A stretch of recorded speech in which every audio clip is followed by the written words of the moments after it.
Hi everyone, hope you're all doing really well. Here is the last and final part of my sped up cheetah tutorial. The full in-depth version can be found over my Patreon, which is about an hour and a half of real-time video, where I literally guide you through step by step every technique, layer and colour using coloured pencils. There's about 10 hours of footage overall broken down into 6 parts, so if you fancy giving the real-time version a go, I'll leave the link in the video description below. I've also left the sped up shorter version of part 1, and I've also left the line drawing in the video description, so if you want to follow along from the start then you can do. So part 6 is basically all about the background. I'm using a variety of neutral warm toned pan pastels to create a soft out of focus, almost atmospheric background using elements of the reference photo to represent the sunset. I'm starting with the lighter shade of pan pastel, which is the raw umber tint, and applying the pigment using a pastel knife, which is basically a plastic knife that has a little sponge on the end, which comes in all sorts of shapes and sizes, making the pigment blended and really easy to apply evenly. I've added an even thin layer to the entire background. I'm then using a slightly warmer shade, the burnt sienna tint, to add some subtle shapes of pink, being extra delicate around the edges of the cheetah. Then using a darker shade of pan pastel in the colour raw umber, I'm bringing in that depth, making the soft shapes slightly more prominent.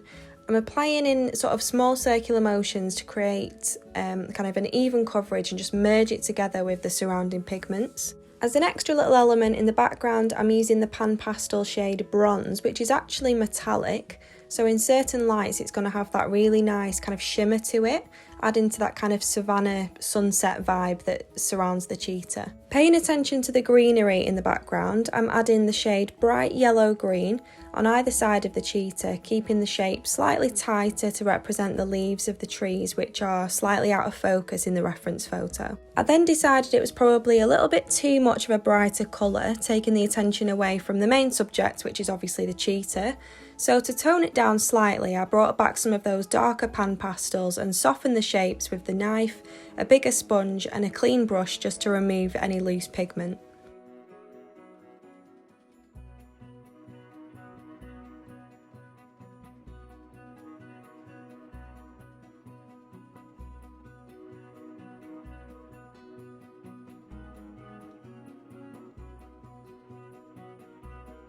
Pan pastels aren't just for pastels, they can be used to complement colour pencils really well.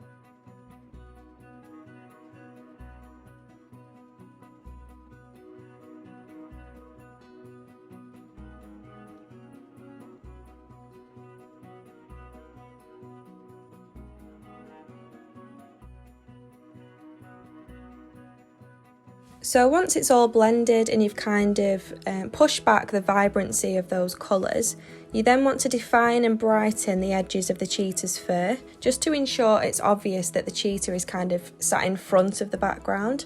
So I'm using a white Caran d'Ache pencil, flicking up those individual hairs along the edge, and then I'm literally just going to add in some extra tints of vibrant colour on the fur where the light is bouncing off it, just to really bring to life the kind of atmospheric sunset vibe.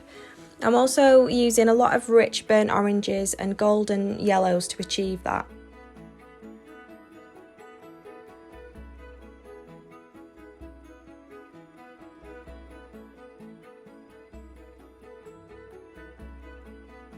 I take the masking tape off the edges at the end just to get those really crisp straight lines, and then that's it. So I really hope you enjoyed the shorter version and the final part to this tutorial. As I said at the start of this video, the full real-time in-depth tutorial can be found over on my Patreon, where you'll get access to over 100 coloured pencil animal-based tutorials, and the link is in the description below. If you enjoyed the video, please remember to like and subscribe to my channel to see more, and thank you so much for watching, and I'll see you in the next one.